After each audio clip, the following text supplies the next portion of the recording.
way to work. Come on. He's hit that sack. The Steelers win the football game. Let's go!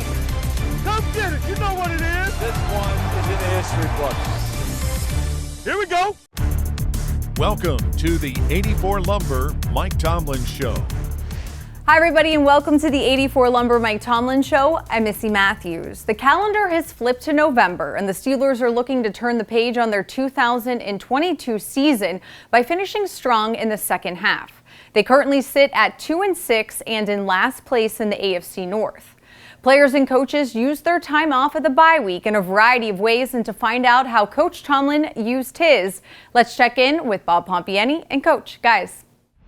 Hey, Missy, thanks very much. Steelers back in action after a bye week against New Orleans. They come to town tomorrow at Acrisure Stadium. With us right now, head coach Mike Tomlin, and kind of rare opportunities for coaches to become dads in a busy NFL season. I trust you did that this past week.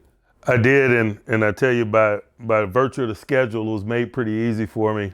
My oldest boy played in Boston on Friday. My youngest boy played in Boston on Saturday. And so I got to go to one city and catch two football games. It's just good to be able to, to unwind and support them and do what other parents do. It was a good weekend for us. 2 wins? No. Oh, okay. Well, I didn't mean to go there. Is it tough for you sometimes to not be a coach when you're watching your kids? It's really not. When they were younger, I made such a conscious effort of making sure their experience was their experience. And so I've learned to sit on my hands and kind of play in the background. And the older they get and the older they've gotten, they need less advice and input from me. And so it's just fun to watch them chase their dreams.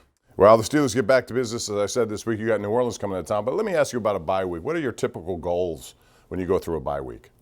As far as players are concerned, you want to give them whatever it is that they need. And that applies differently to different people. Some people, because of health or lack of health, may need rest or recuperation.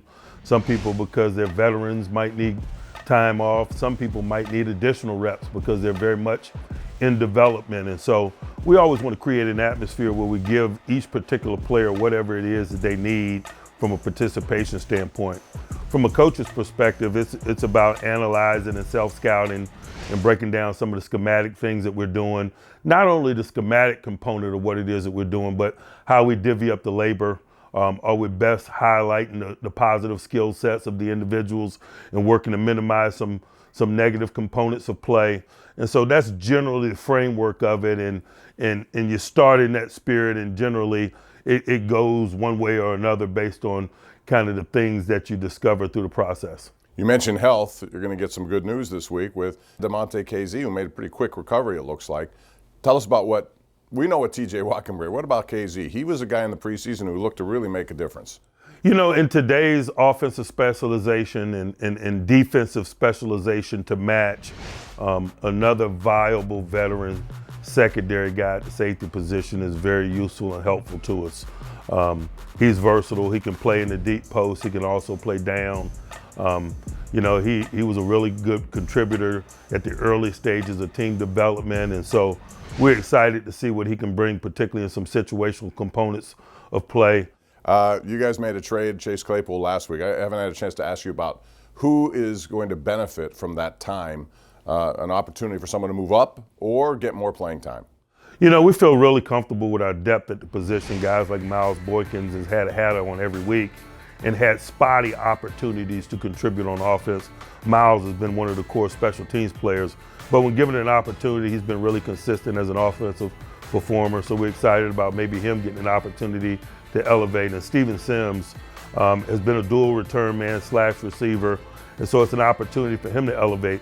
But when we really looked at it during the bye week and analyzed where we were, Chase was making a lot of his plays on the interior of the offense, particularly in those weighty downs, 2-minute possession downs and so forth. And that's a place where Pat Freiermuth is very capable as well.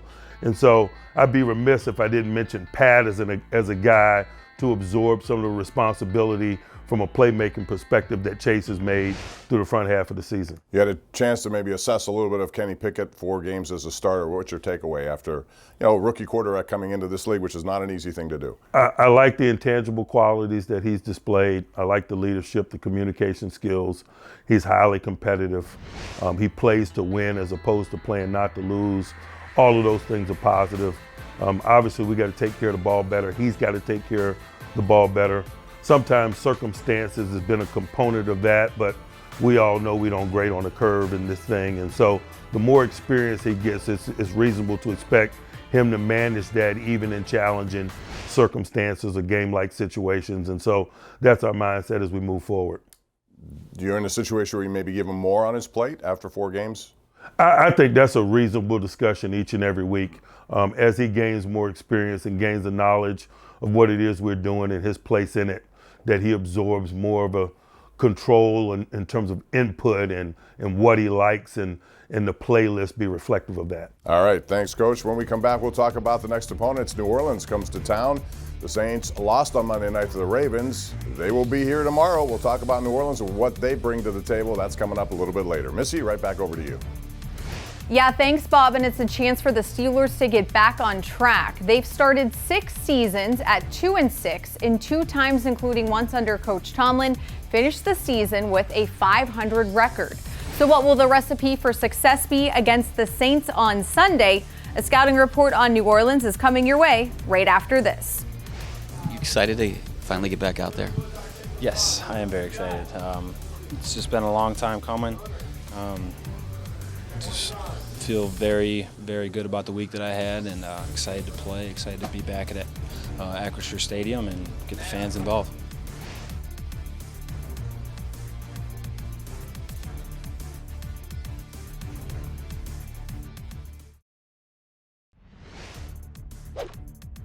Welcome back to the 84 Lumber Mike Tomlin Show. Are you 84 Lumber material? Visit 84lumber.com/careers to learn more. Quarterback Andy Dalton could be making his 17th career start against the Steelers on Sunday, this time, of course, with a different team. During his time in Cincinnati, Pittsburgh beat him 13 out of 16 games. So for more on Dalton and the rest of the Saints roster, let's send it back over to Bob and Coach. Guys. Hey, Missy, thanks very much. The Saints come to town. It's good to get back home and get back in action. I'm sure you're anxious to be at Acrisure. Without question. It's good to be back in the confines of Acrisure Stadium for sure. Let's talk about the Saints because they've had some good performances and some bad. Andy Dalton's someone you're very familiar with. He's in there, and your takeaway from him now versus when you've seen him over the years. He's still Andy in that he's a fluid decision maker. He makes good decisions. He takes care of the ball, and that's probably one of the reasons why he's in there. They've turned the ball over some, and that's been challenging for them in terms of engineering victory. Andy has always been really steady. He's got a strong above the net game. He doesn't make mistakes. He doesn't get you beat generally, and so he has a familiarity with us, and I'm sure that's going to be an asset to him, but we also have a familiarity with him. And so we'll get an opportunity to kind of refamiliarize ourselves and play the strategic component of the game. Seems like everything they do goes through Alvin Kamara. He's a guy who can hit you up in the pass game, the run game. What do you have to do to contain him a little bit more? He's a rock solid player with a well-rounded skill set. They do work to get him the ball in the running game. His stretch running game or his outside zone running game is very effective and always has been. They're creative in terms of how to get the ball in his hands, whether it's screens or check downs or spreading you out and empty. He is someone to be contended with in all areas of the field, really, in all circumstances. They have a rookie wide receiver in Olave who's made a pretty good jump into the NFL. I'm sure you had opportunities to look at him when he was at Ohio State.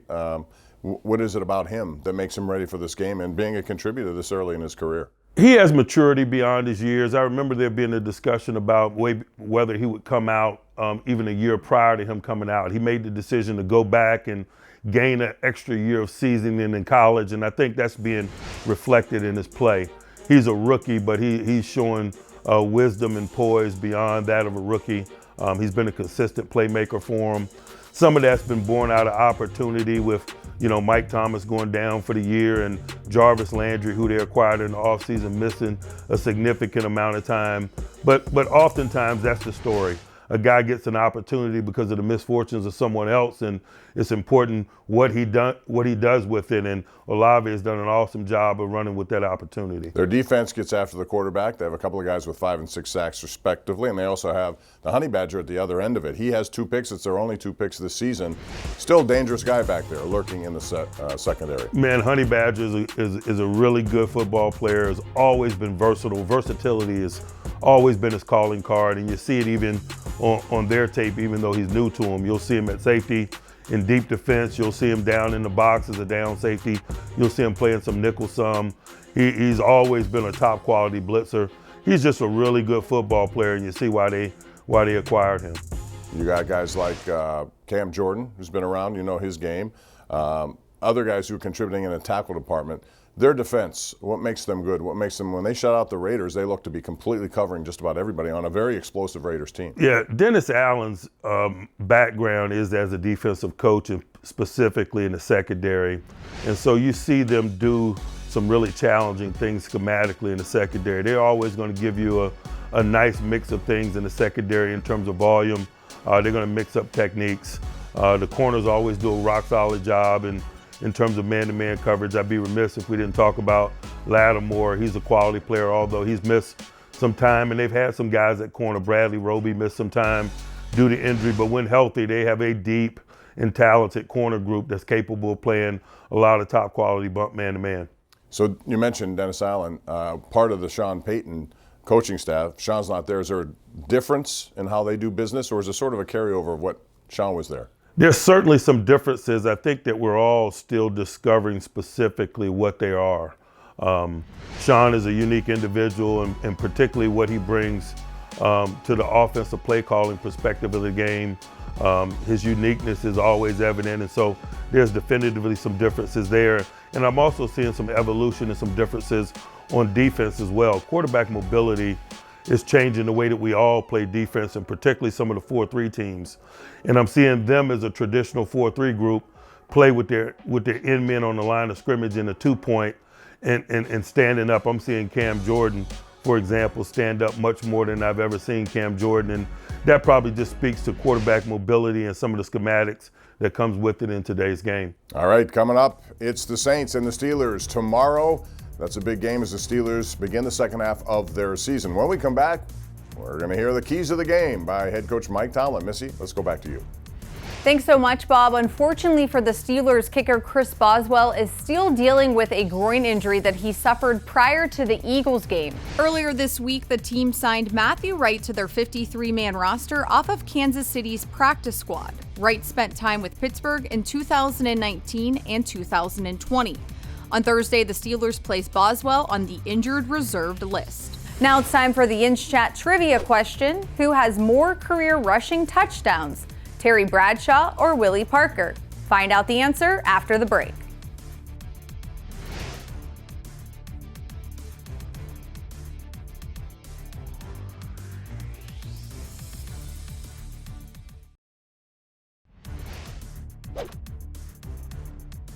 Welcome back to the 84 Lumber Mike Tomlin Show.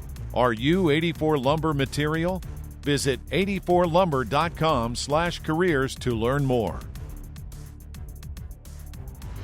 Your Yinch Chat trivia answer is Terry Bradshaw. Yinch Chat is the Steelers' official predictive and trivia game. Answer questions, make picks, and win prizes like this week's prize, a TJ Watt autographed football and a pair of tickets to December 11th Steelers game versus the Baltimore Ravens.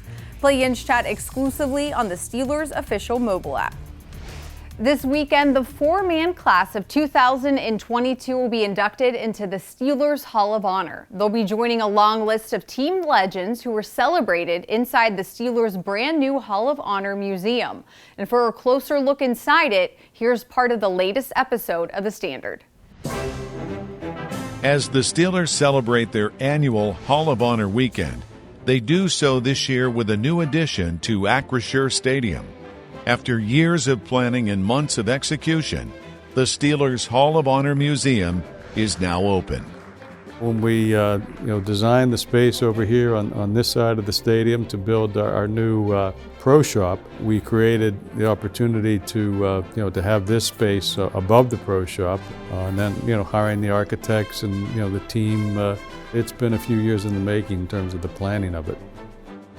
I thought about having a museum for a number of years, particularly seeing other sports franchises, some of the museums in other stadiums, seeing teams display their history, something I had thought about for a long time. But really when we started our Hall of Honor and created a space down in the FedEx Great Hall to display our plaques with the Hall of Honor inductees, I really felt like it was time to be able to tell more of the story of the members of the Hall of Honor, but the history of the franchise. A lot of thought went into it, and I'm happy we're finally opening the museum. The Hall of Honor Museum follows a chronological flow of the illustrious Steelers' history, focusing on the key moments and people that made the history happen.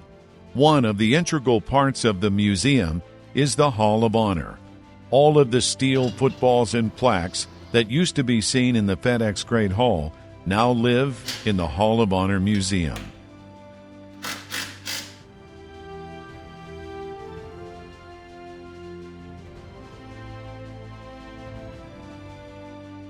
This Hall of Honor space that the plaques of the Hall of Honor inductees are exhibited in is a great space. I think it's a quieter area where people can really look at the plaques, but also we have some video elements that can tell more of the story for people that want to sort of take a deeper dive into the background of all these players and coaches, understanding more about some of the individuals who've been so important to the creation of what we have today.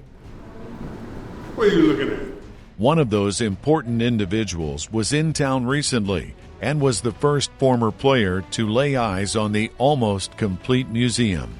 It was really a special time to walk Joe through and have him be really the first player that got to see the museum, and it wasn't finished at that point, but great to have Joe be the first player to come through. I think appropriate for Joe to be the first player to walk through the space. My grandfather, when he was playing, that's his brother. He obviously is a foundation, really a cornerstone of the success of the franchise in the 70s. So it was really something special for me to be able to walk Joe through here and show him the various elements that are going to be displayed. There are a lot of pieces to it that I'm proud of, and I think from start to finish it'll be a great experience for our fans. And the museum is now open to fans, so for more information or to book your tour, head to Steelers.com/museum or scan the QR code below. Well, the Steelers kick off their second half of the season on Sunday against the Saints at Acrisure Stadium. And under head coach Mike Tomlin, Pittsburgh is 11-4 in a game following a bye week, including 5-1 at home. For more on the matchup, it's time for your keys to the game presented by your neighborhood Ford store. Here's Bob and Coach. Guys.